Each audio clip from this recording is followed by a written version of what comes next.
اللهم صل على محمد يا رب صل عليه وسلم اللهم صل على محمد يا رب صل عليه وسلم اللهم صل على محمد يا رب صل. Okay.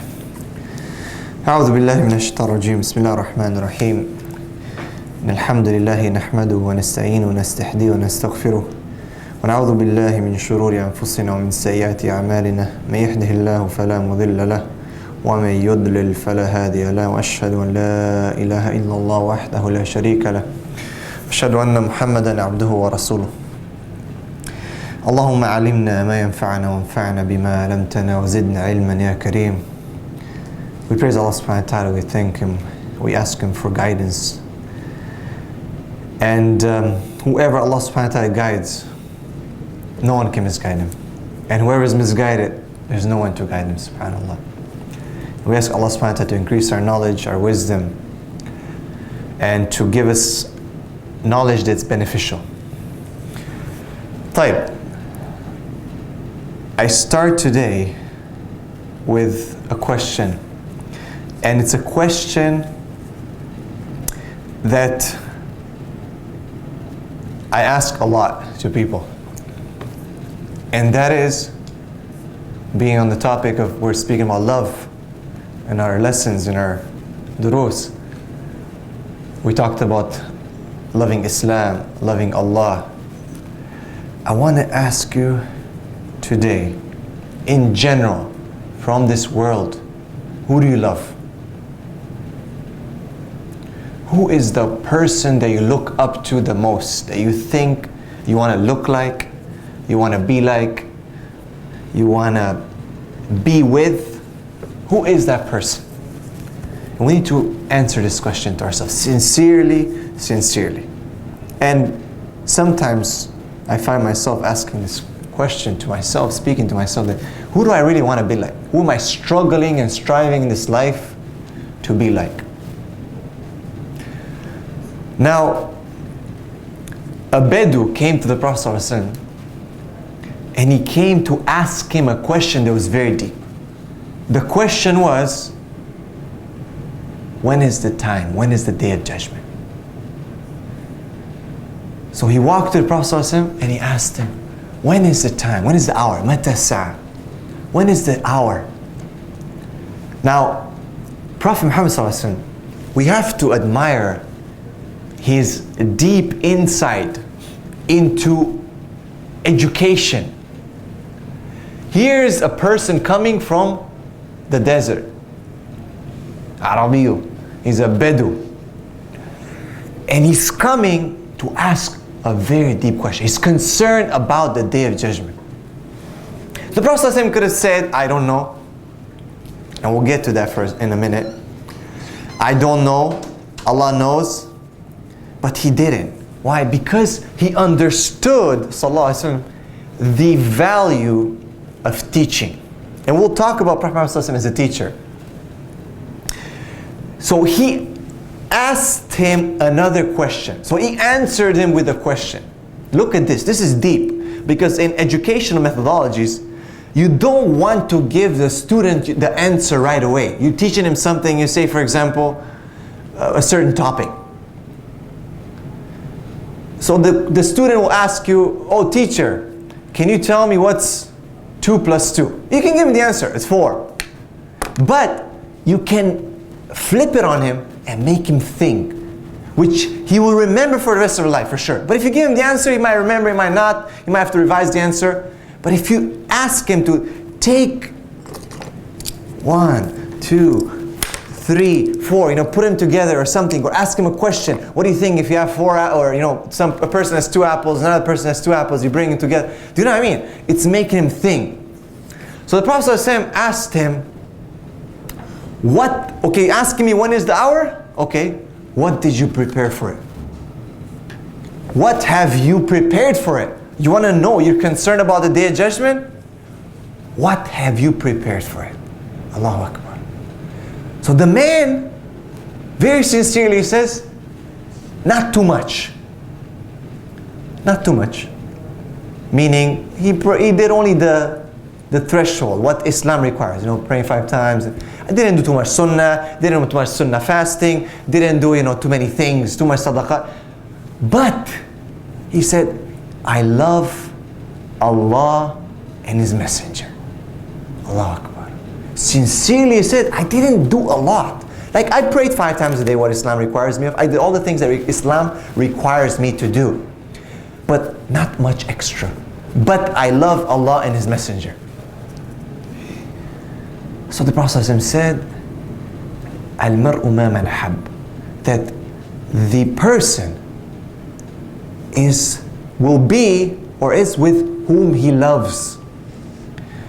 Anas ibn Malik radiallahu anh, he narrates this hadith. And he says, till that day, till I heard the Prophet ﷺ saying this, I thought that I'm never going to be with Prophet Muhammad in Jannah, because he's a prophet. He's going to be in the highest level of Jannah. And I don't know. I'm just a human, a servant who's struggling. But I know I'm not at the level of the Prophet. And I'm not at the level of Umar or Abu Bakr. But I love them. And how am I going to be with them? But when I heard this from the Prophet, he said this was the happiest day. And he said, I bear witness that I love Muhammad and I love Abu Bakr and I love Umar. Because the person that you love, you will be with them. Now this is so deep. Who is on our wall? Which poster do we have? Which soccer player? Which singer? Who do we try to imitate? So many youth today, they have, Hannah Montana and Justin Bieber or whatever, and all these superstars and movie stars, and they're looking for some kind of guidance from them.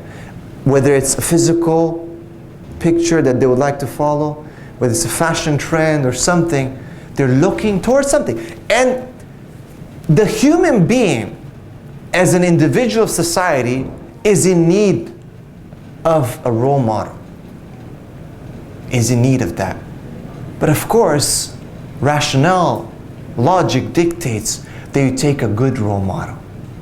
And we find that usually these people that are on the top, they're not the best role models, unfortunately. So the person will be with the one whom he loves. Allahu Akbar. So again, who do we love, brothers and sisters? Do we love Muhammad sallallahu alaihi wasallam? Because this is the title of today's lecture. I love Muhammad sallallahu alaihi wasallam. And why is it important to love Muhammad sallallahu alaihi wasallam? Actually, it is part of our aqidah. But how can we love him? Love is, subhanAllah, is of different kinds. You can love someone without even trying. You just fall in love. Right? But that doesn't necessarily mean that it's halal love. Because we might as well walk on the street, or maybe you have a lady that you see or something, or this lady see a brother, and you might fall in love with them by the way they look. And this is something sometimes that the human being cannot control. But acting upon that, knowing what type of love that is something very important. Because that can be a haram love. Right? It might be outside of the boundaries that Allah subhanahu wa ta'ala has laid. And the heart is dictating to the body that you are in love. You need this person. But that might not be the best thing for you. Right. There's another love, and that is the love that is acquired through interacting with someone, knowing someone, learning someone, and that is a love that is developed. Of course, for Muhammad sallallahu alayhi wasallam, if we were to live with him, it's without a doubt that we would have loved him. If we were to meet him, it is without a doubt that we would have loved him. Why? If we ever look at the stories of the Sahabas, I mean, even the non-Muslims who interacted with Muhammad sallallahu alaihi wasallam, they were in love with him. He was nicknamed As-Sadiq al-Amin. The way they interacted with him, they would do anything. They loved him so much. The Sahabas, radiallahu ajma'in, it's narrated that they used to act, even to when you read some of the hadith, you think like, oh, subhanAllah, it's a bit strange. But they used to love him so much, the point that Abdullah ibn Umar used to go and try to walk on the footsteps of Rasulullah. He used to go, there used to be a tree, a branch of a tree, the Prophet used to dug under to go. And then somehow later on this tree was cut or something happened. And even though he used to walk by the same place, he still used to dug under. He still used to do that. And people were like, what's this guy? What's wrong with you? He said, there used to be a tree there. A branch that the Prophet used to go under. And I don't want to miss that. And the Prophet used to go and relieve himself in one place. I'll go relieve myself in the same place. To the point that Umar Khattab, radiallahu, he saw me and said, listen, if you don't stop, I'm going to beat you up. Because people are going to think this is a sunnah. But it was not a sunnah. But his love, man. His love for the Prophet sallallahu alaihi wasallam was so, and why? Because he met him. Because the Prophet sallallahu alaihi wasallam stroked his hand over his hair. As he used to do when he used to meet the kids in Medina, he used to walk on the street and he used to stop every time by the kids and he used to say, Assalamu alaikum. And they used to come to him. The Sahabas used to narrate that I've never smelt a better fragrance than that came from the hand of the Prophet ﷺ when he used to wipe our heads. Allah Akbar. There was an article in a psychology paper talking about the importance of physical contact between the adult and children, the teacher and children, a parent and children. And he said one of the most important things is striking a person, like a child's head. And the Sahabas, they didn't forget this. And that's why they would give up their life for Rasulullah sallallahu alaihi wasallam. Anas ibn Malik, he says that I served the Prophet sallallahu alaihi wasallam for many years. And I never heard from him, oof, or why didn't you do this, or why didn't you do that. And even to the point that some of his family came to bring him back with them. And he said, I will never leave the Prophet ﷺ for no one. Because I've never seen a better human being in my whole life. They were in love with him, brothers and sisters. We look at Abu Bakr radiallahu anhu. I mean, As-Siddiq, Abu Bakr As-Siddiq. People would make fun of him when the incident Al-Isra al-Miraj happened. The kuffar used to make fun of the Prophet ﷺ. And they go to Abu Bakr and they say, do you believe what Muhammad is saying? You believe he went all the way to Jerusalem and came back in one night? What do you say? He says, I believe that there's revelation coming from Allah to him. Of course I'm going to believe that he went to Jerusalem and back. You see, no hesitation. He believed in him from the first because he knew that this person is not a liar. Abdullah ibn Salam, one of the Jewish converts, the rabbi of Islam, you know what he did? Allahu Akbar. He said that when the Prophet ﷺ came to Medina, he went to look at him, to see him. And he said, I saw his face and it was not the face of a liar. So I believed in him. And you think about it. Because you know the expression of a human being, as they say sometimes, is the door to your soul, you know? And in your face you can see the nur, the light. The Prophet ﷺ, he saw him and he said, he knew that there's a prophet to come from Arabia. He knew that there's a prophet to come in the land of the palm trees. He knew that there's a prophet, the last prophet to come. So he went to see him. And when he saw him, he believed. And he came to the Prophet ﷺ, he took Shahada, and the Prophet ﷺ asked him, what would the people say about you? He says, people will say about me that I'm the most knowledgeable of them. But if they know I'm a Muslim, they will deny me. So the Prophet ﷺ called all the Jews and he said, what do you think about Abdullah? He says he's the best and the son of the best. And then Abdullah comes out, he says, La ilaha illa Muhammad Rasul. He's a liar, he starts swearing and all these things. SubhanAllah. See how it changes. But the highlight here is the love. Allahu Akbar. I mean, amazing. Now what about ourselves? How can we love Muhammad sallallahu alayhi wasallam? Because we've never seen him. Alright, let's go back a bit. How do we know that Muhammad sallallahu alayhi wasallam loves us? You see, he was one time with the companions and he told them that I miss my loved ones. Ahbabi, I miss my beloved. And the companions said, Ya Rasulullah, aren't we your beloved? He said, he didn't, obviously, he loved them, of course. But he said, you're my companions. Antum ashabi. You are my companions. My beloved are those who come after me. They will believe in me though they never seen me. Allahu Akbar. They will believe in me though they've never seen me. Imagine, brothers, you are guaranteed. You are loved by Muhammad sallallahu alayhi wasallam. He is the one who cried, Ummati, Ummati, my ummah, my ummah.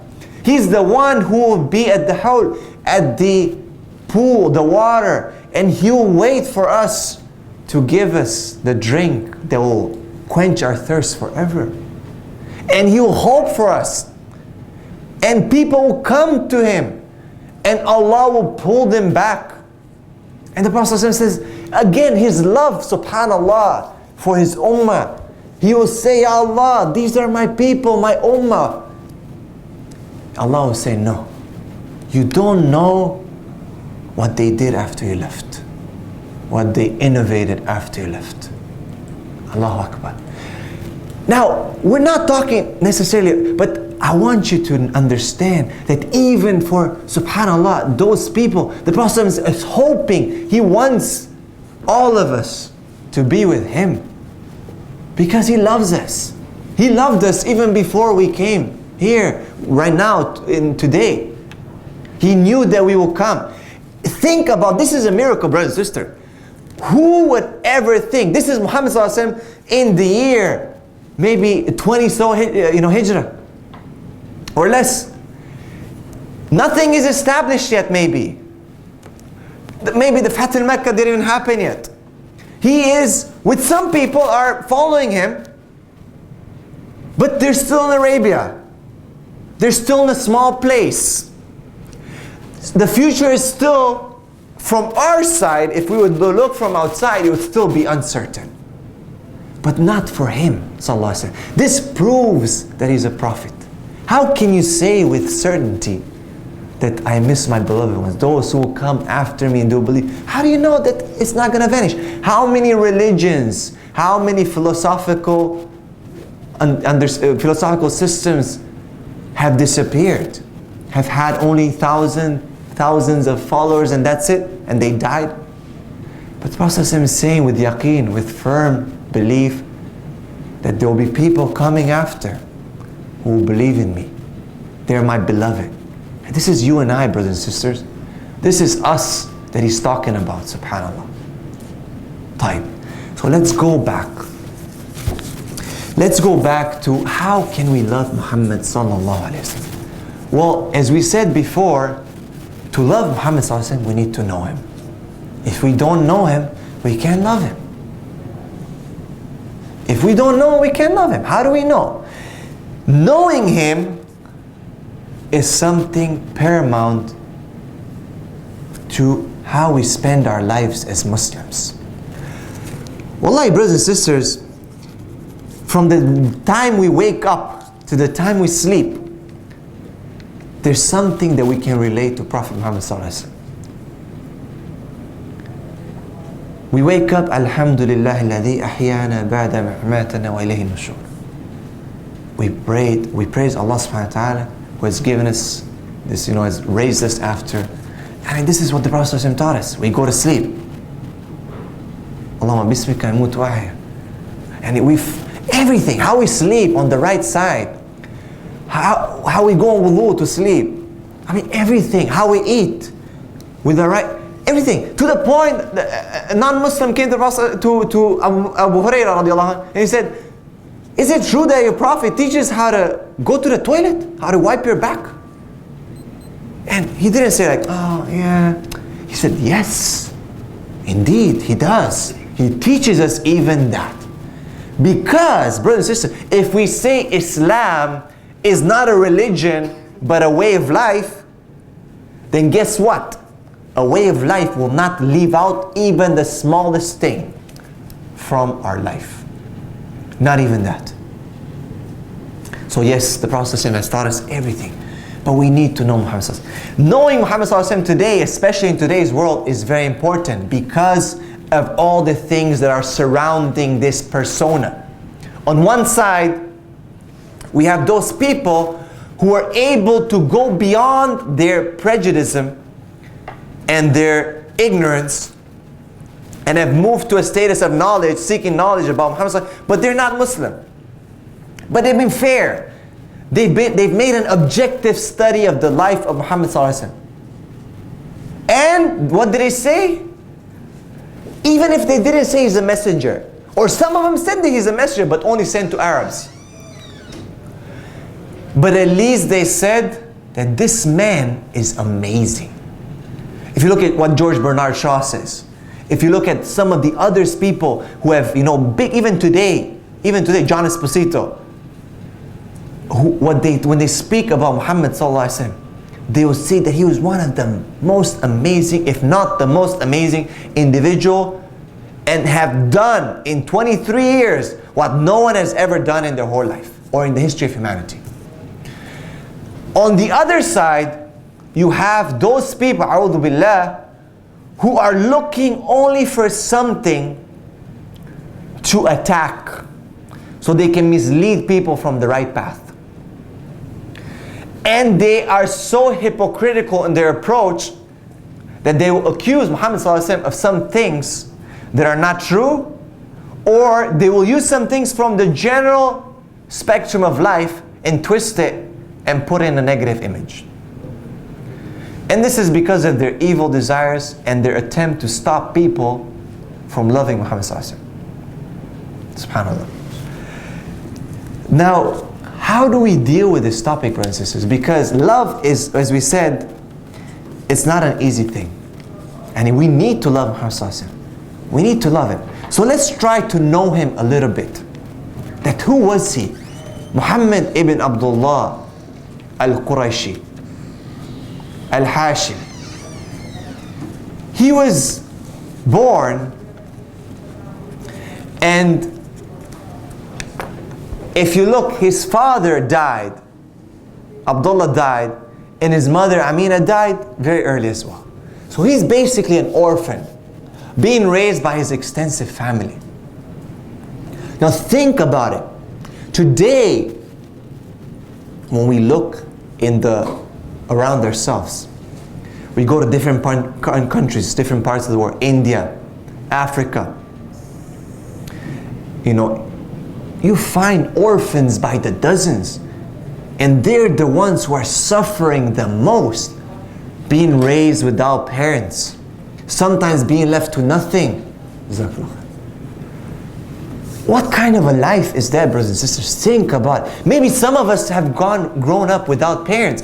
Maybe some of our parents have left us. Maybe some of our parents have divorced and we've grown up with one parent or the other.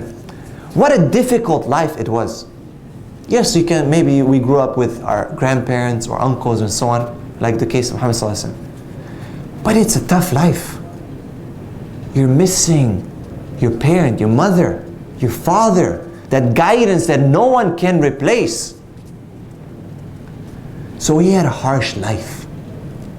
A hard life. But you see, brothers and sisters, when we look at the hardships in our lives, we don't think that they're for no reason. There is a reason for everything. Allah is bending us towards Him. God is bending us towards Him. is giving us a sign. Hey, you need to come to me. You're relying upon your mom, your dad, guess what? I took both of them. Who are you going to rely upon now? Moses is sitting in the desert with his staff, and what does Allah say to him? Throw it. This is what I rely upon, Allah. I beat my sheep with it. I walk with it. There's many benefits in it. What do you say? Throw it. Throw it.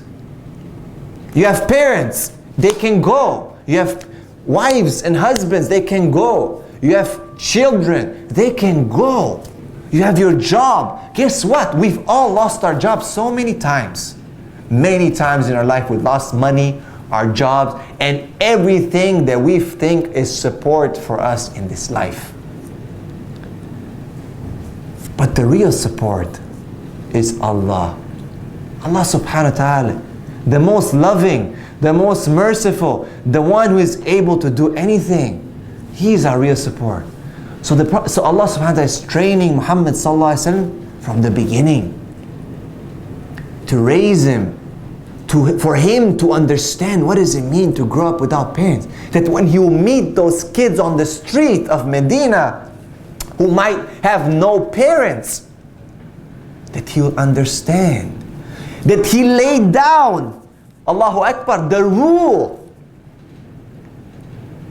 And the hadith is narrated, he laid down the rule for treating orphans and treating disabled people. Disabled people, 1,400 and something years ago, when only today in this our 21st century we're claiming that we're starting disabled organizations for kids on wheelchair or disabled children. Prophet ﷺ, listen to this.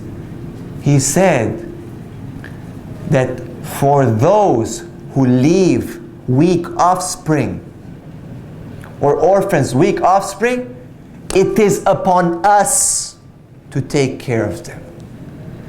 It is a must. It's the ummah who has to take care of them. Allahu Akbar. What? Whoever talked about this, brothers and sisters? Except the prophets. Whoever, which philosopher or orator or psychologist has ever brought this kind of statement? What they used to do in ancient Greece, they used to take him to the cliff, and if there's some kind of defect in the child, just throw him out. We don't want that. It's going to cause weakness. Communism, right? Get rid of those crippled people. Isn't it? But Muhammad ﷺ, see, this tarbiyah that took place in him, who made him to be the best of human beings. It took time, but it went through every level. So he was born, he was raised without parents, and Allah protected him. Now look at Muhammad as a youth. He's a young man, he's a shepherd. Allah is training him. The Prophet said that no prophet came except he was a shepherd. Allahu Akbar. Why? And there's something about training your sheep, leading your sheep, giving you some patience, training you to deal with what? With human beings later on. You look at, we know Moses was a shepherd. We know that Isa, Jesus, was the good shepherd, right? Even Christians say that, the good shepherd. Right? Everyone. We need to understand there's a deep thing here. Because they had to deal with the sheep, and we are the sheep. Sometimes we behave like sheep. And that's what they had to deal with. So Muhammad ﷺ was a shepherd. Muhammad ﷺ was tending the sheep, and he was attracted. There was some kind of some music or something, a party going on. And look at him, he's a youth. How many of us today, you see, now is Muhammad ﷺ as a youth, and we can relate, because how many of us have heard the calls of the parties? And we're like, man, I want to see what's going on. So he's saying, I wanted to see what happened. And as I told the guy who was with me, you take care of the sheep, I'm going to go down and just check it out.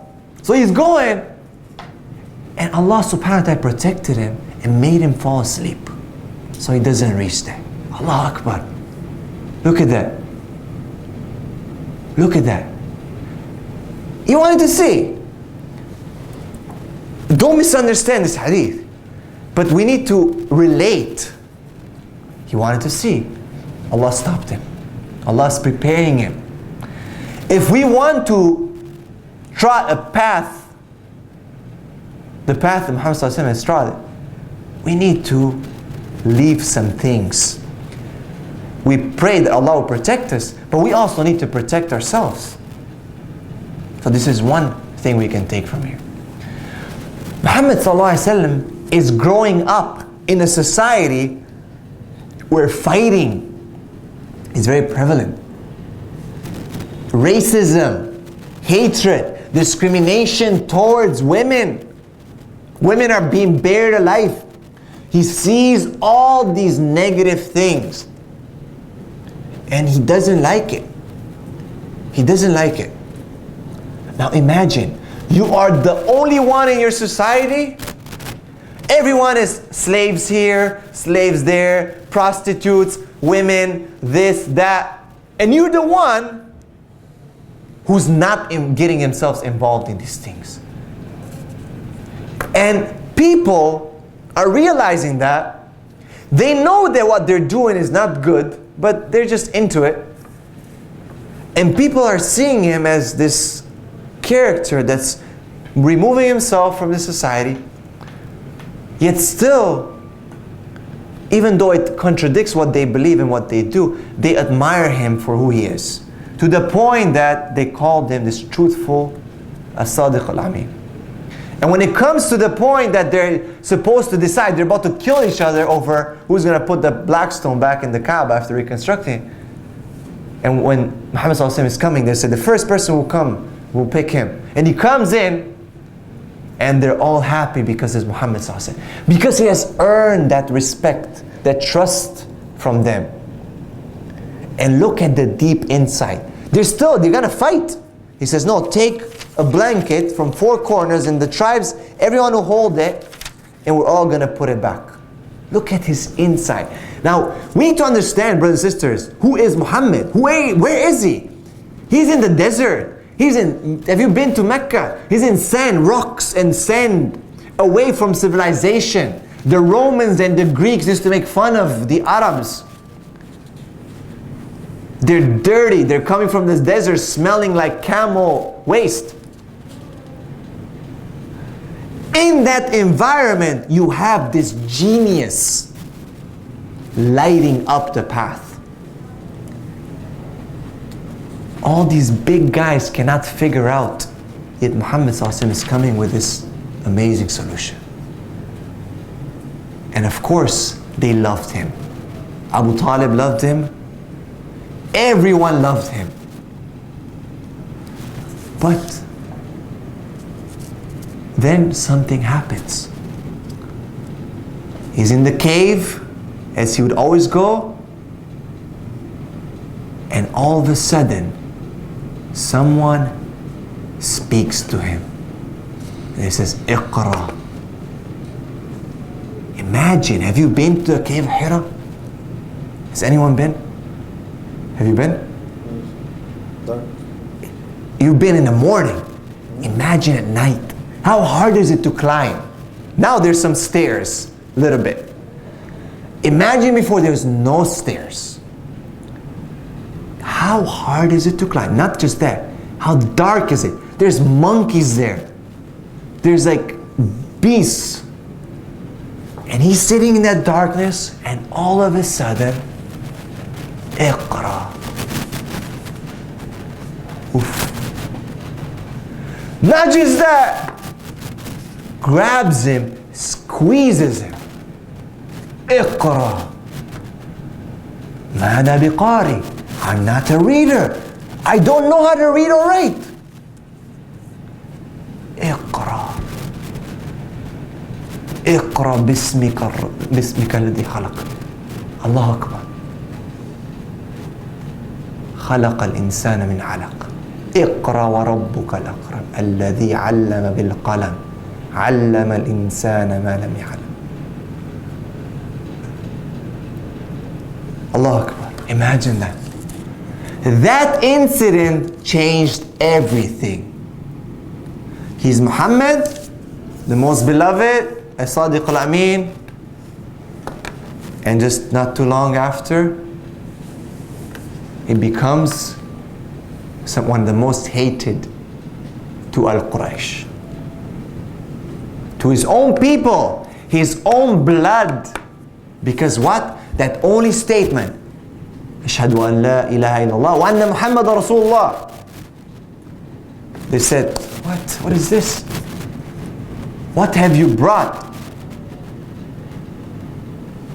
What have you brought, O Muhammad? We need to know that the people stoned him and beat him, made him starve, threw camel guts on him, wanted to kill him, dishonored him in front of his daughter and family. And he kept his patience. What stopped him in that society from starting a clan war, from taking a sword and just chopping someone's head off? Nothing except the tranquility of iman, of faith that he had. And he loved his people. He tried till the last moment to change them. Brothers and sisters, we need to understand what Muhammad went to. When he went to Taif, the kids told him. He was bleeding from his sandals. Do you know how hard it is to get to Taif? Has anyone ever been from Mecca to Taif? It's on top of a mountain. Even harder to get to Hira. Without any cars, and he went there and people stoned him. What did he bring them? What kind of system did he offer them that they stoned him for? To free the slaves? That black and white is the same? That Arab and non-Arab is the same? That taqwa, righteousness, is the only criteria for Allah? That you should not bury your daughters, that women are not your property? Do good deeds, love one another? This is the system that he was offering, and people chose to stone him. And the angel of the mountain is coming to him. Saying, Muhammad, I will smash them between these two mountains. Give me the order. No. Because I hope that maybe from them or from their progeny, there will be Muslims. Look at that. And if anyone has a doubt about Muhammad being a messenger, we need to look at his seerah, his life. We need to look at his love to know his sincerity. There's no doubt that he was the messenger of Allah. As we said from the left, there's the people who are inventing lies, saying that he was an imposter, he was a fake prophet. Okay. Brothers and sisters, Muhammad sallallahu alayhi wasallam, we have every single piece of information about him. Everything. Everything. I can talk for hours and hours about this subject. And wallahi, when I first started learning about Muhammad sallallahu alayhi wasallam, I didn't know too much about him. And people were coming and saying different things. They heard I became Muslim. Oh, Muhammad this, Muhammad that. And I said, I need to know who Muhammad is. And the more I learned, and I realized that he's not Buddha or something, who will not hurt an ant. But he's a real human being. Someone that I can relate to. Be it in my times of harsh and hardness, in my times of easiness. Think about this one thing, brothers and sisters. Muhammad sallallahu alaihi wasallam used to stay at night, praying sometimes the whole night. His feet are swollen. Every night. Which fake person could do that? Which imposter or fake prophet could do that? Because everyone at every moment in time, either one of his wives or one of his companions or someone was with him recording, to the point that we know how many white hairs did he have in his beard. 17. He's standing and praying, his feet are swollen, and the Sahabas are saying, Allah forgave all your sins, you have no sins. And he says, أَفَلَا أَكُونَ عَبْدًا شَكُورًا. Should I not be a thankful slave? I ask you and everyone, which fake person would be able to fake it so much? There have been many leaders, there have been many political leaders who have lied to the people, promised them many things, and their lies came out within a year, 2 years, different scandals here and there. People who supposedly love them, they leave them. But look at Muhammad sallallahu alaihi wasallam. Which one of us, or which one of the people who are accusing Muhammad sallallahu alaihi wasallam can ever stand up and pray to God the whole night with sincerity? Who can fast the way he fasted? Who can have the mercy that he had? Who can die and have nothing, leave nothing behind him except some few silver coins and a shield? Look at Caesar. Look at Qisra. Look at all the figures, Alexander the Great from history. Look at Pharaoh and all the pharaohs from Egypt that used to bury treasures and treasures with them and leave treasures and treasures. And Muhammad sallallahu alaihi wasallam could have done it. He could have done that in his lifetime. He had the money. They had from the booty, the spoils of war. Did he touch something? The wives of the Prophet said they used to pass weeks and months. We didn't light a fire in the house to cook something. He's putting a rock on his stomach. You know, when you put pressure on your stomach walls, it's basically you fool them that there's something full inside, and it reduces the hunger. The leader, the prophet of Allah, is tying a rock to his stomach. And we're going to Burger King, McDonald's. These guys are going to Burger King and McDonald's and have the guts to accuse Muhammad sallallahu alaihi wasallam of being insincere. How, brothers and sisters? From where? The leader of a nation has time to go and visit a little child because his bird died? The brother of Anas ibn Malik, his nickname was Abu Umair. And his little bird died. Muhammad sallallahu alaihi wasallam, he's got to worry about people want to kill him. He's got to worry about people doing bad things, and he's leading the whole nation. He's got to worry about the Jews betraying him. He's got to worry about everything. He's got time to go to a boy, and his little bird died. And he says, Ya Aba Umair, ma fa'al nughir. Because he loved and he was loved. Which one of us has taken a time, or of all those people who are accusing Muhammad sallallahu alaihi wasallam, has taken a time to go and visit someone because their pet died, to comfort them, to give them some condolences? Because he understood the value of this love, this bond between him and this person. Which leader of the world would sit down with the slaves and eat with them? People, they'll be like embarrassed, you know. Even today, alhamdulillah, you know, I mean, there's still some slavery, a'udhu billah. But you go to on the street maybe. Which one of us has invited the street sweeper to come and have some tea with him, or to have some meal with him? But Muhammad sallallahu alaihi wasallam would do that. He would lay down his cloth maybe in the street and sit down with him And people would come and sit and tell their problems and eat with him, and he would accept their invitation. And he would say, but you're the leader of mankind. You should go and spend time with like the big shots. No.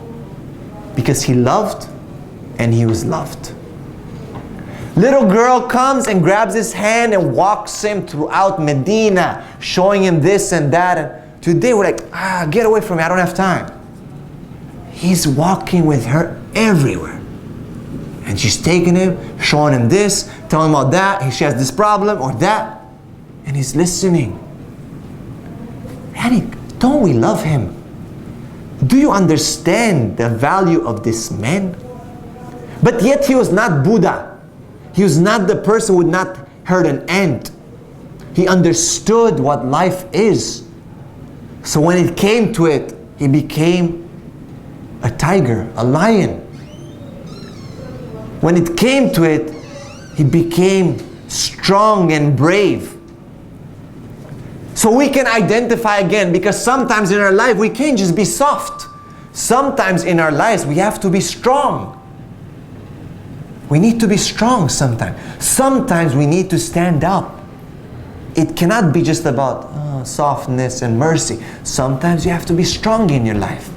Sometimes you have to defend yourself. Sometimes you have to attack. This is life. This is real life. This is not storytelling life. This is not Cinderella time. This is real time. And the Prophet ﷺ has exemplified even that. And that's why the Prophet ﷺ, in him is the best example. Uswatun Hasana is the best example for us in the Prophet ﷺ. We need to open our hearts to let this love in, brothers and sisters. We need to open our hearts to let this love in. And we cannot unless we know who Muhammad ﷺ is. Now, we need to understand that Muhammad ﷺ, when he went to Medina, he had to deal with different types of people. Like we deal with in society today. There was Christians, there were Jews, there was different people. And he attempted to unite everyone. He attempted to unite everyone. He attempted to establish a system that would unite everyone. And people betrayed him. And wallahi, this is something that we need to understand. He gave people so many chances. This is a lesson we need to take. Sometimes the first mistake that someone does towards us, it's over. We don't want to, to deal nothing with it. He gave people so many chances. Till the last moment, he gave people chances. And he was willing to forgive them over and over. There are people who betrayed him and he forgave them. There's people who came to kill him and he forgave them. There was an incident when he was resting under a tree and there was a sword hanging from the tree. And a person came, took the sword, and he put it in Muhammad ﷺ. And he said, who's going to protect you now? And the Prophet ﷺ was not scared. He said, Allah. When the person heard, he's like, he's shocked. He's dropped the sword. The Prophet ﷺ picked up the sword really fast. He said, and who's going to protect you now from me? And the person was like, yeah, Muhammad, you're a good person. And he said, it's okay, go. You know, this person, he went back and he said, I came from this person who's the best ever. I never seen anyone like. Imagine I'm holding the sword to your neck right now. I drop it, you pick it up, and you do the same. You could kill me now. You're justified. But he says, it's okay. I know what the problem is. Just go. Allahu Akbar. وَمَا أَرْسَلْنَاكَ إِلَّا رَحْمَةً لِلْعَالَمِينَ. Mercy to mankind. Of course, we need to put that in perspective. There was other times where mercy has a limit. But really, these are the times where you see someone, this is just a piece, something that someone might say, hey, I can do it. This guy wants to kill me. Let me just take it. But it shows that you can't. Life is not cheap, brothers and sisters. You don't take it just like that. He gave him life. He let him go. Do you understand? There was one of the mushrikeen making tawaf. Another story. And the Prophet ﷺ is making tawaf. And this guy has a dagger hidden. And he's decided, I'm going to kill Muhammad sallallahu alayhi wasallam. I'm going to kill him. And Muhammad is walking, he's looking at him, and he's saying, oh, so-and-so. How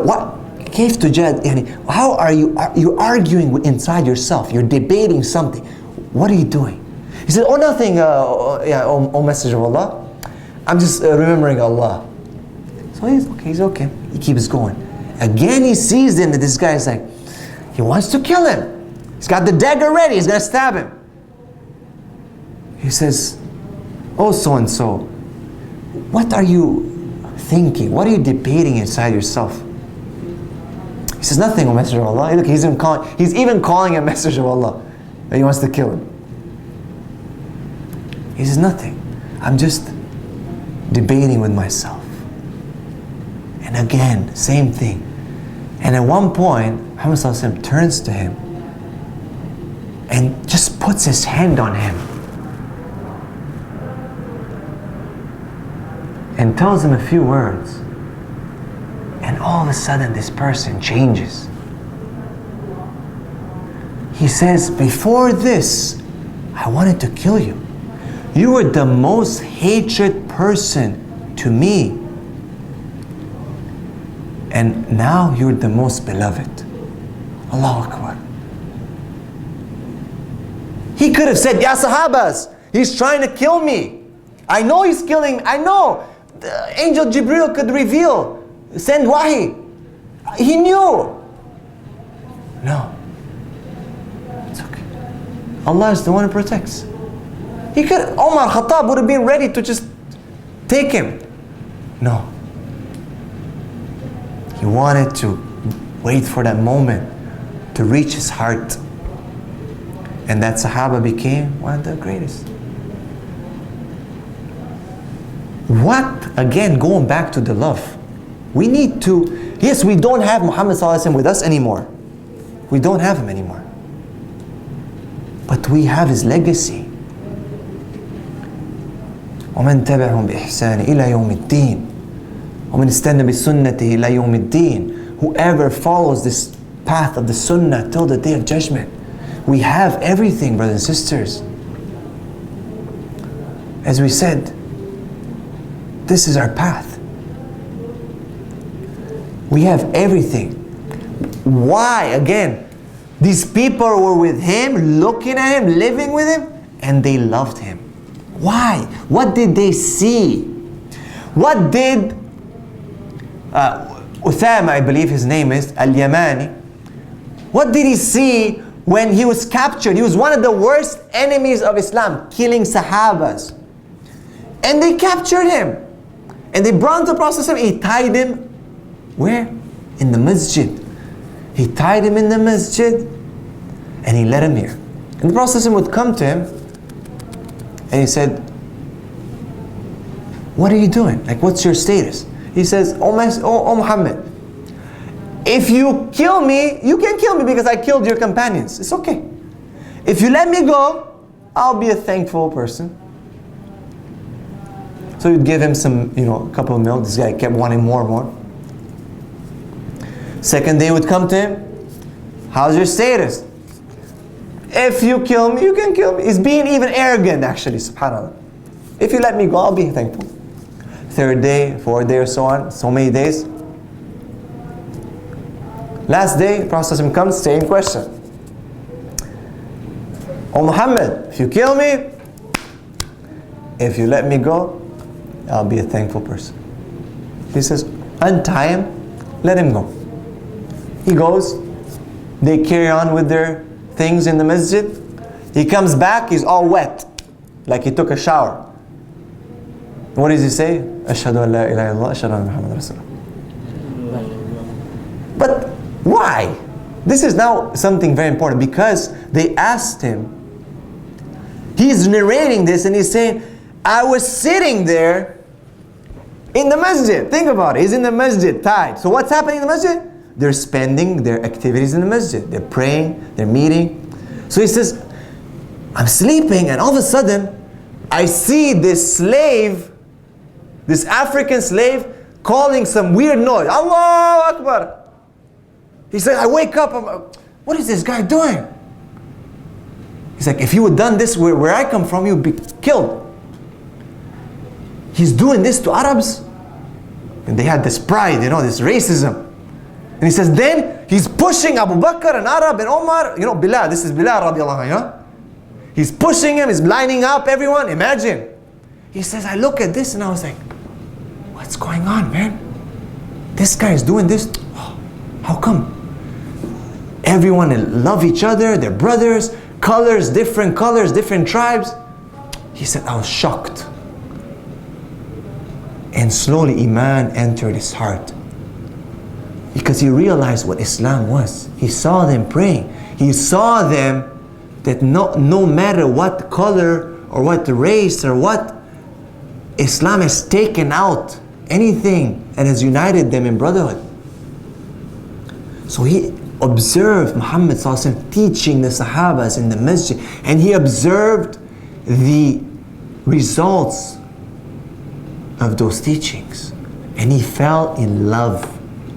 So he came and he bore witness that there's no God worthy of worship except Allah, Muhammad is the messenger. And he went to his people and he says, Wallahi, I will not do anything, then I have nothing to do with you until you become Muslims. He fell in love with Muhammad sallallahu alayhi wasallam. Because you cannot stop falling in love if you know him. Wallahi. There's an example for us in the Prophet in every spectrum of life, in every level of life. You want to be angry? You can find the Prophet being angry, but in the best way. You want to fight? There's some problems. Not that you should go fight, but I'm saying, then you find the Prophet how he fought. You want to love? You'll find how the Prophet loved. You want to bury? You'll find how the Prophet buried people and how he said goodbye. Do you want to see someone crying? You'll find how the Prophet used to cry. Do you want to find someone who loved Allah? Then you will find how the Prophet loved Allah subhanahu wa ta'ala. Really, brothers and sisters, do we love the Prophet? We need to understand that we are Muslims today after the fadl of Allah subhanahu wa ta'ala. He sent that Prophet because of the Prophet, what he did with the blessings of Allah, how he strove and hoped for us that one day we'll be sitting here in 2012 remembering and loving him and sending the peace and blessings as the Prophet said, "Man salla alayhi salat, sallallahu alayhi bihashar." Whoever sends a salawat, a peace and blessings upon me, Allah will send 10 upon him. And as Allah SWT says in the Quran, إِنَّ اللَّهَ وَمَلَائِكَتَهُ يُصَلُّونَ عَلَى النَّبِيِّ يَا أَيُّهَا الَّذِينَ آمَنُوا صَلُّوا عَلَيْهِ وَسَلِّمُوا تَسْلِيمًا اللهم صل على محمد وعلى آل محمد كما صليت على إبراهيم وعلى آل إبراهيم في العالمين إنك حميد مجيد وبارك على محمد وعلى آل محمد كما باركت على إبراهيم وعلى آل إبراهيم في العالمين إنك حميد مجيد. Oh Allah, we ask you and we bear witness that there is no God worthy of worship except you, Allah, and that Muhammad sallallahu alayhi wasallam is your servant, your messenger, our beloved, that we love Muhammad sallallahu alayhi wasallam. Please, Allah, send the peace and blessings and our love to Muhammad sallallahu alayhi wasallam. Send your peace and blessings and our love to Muhammad sallallahu alaihi wasallam, and we bear witness that we love Muhammad sallallahu alaihi wasallam, and we try, inshallah, Allah make us among those who from the bottom of their hearts will follow the Messenger of Allah sallallahu alaihi wasallam. Wa jazakallahu khair. If I said anything wrong, this is from myself and shaitan. If I said anything good, this is from Allah subhanahu wa ta'ala. And there's no doubt this topic can never be given justice.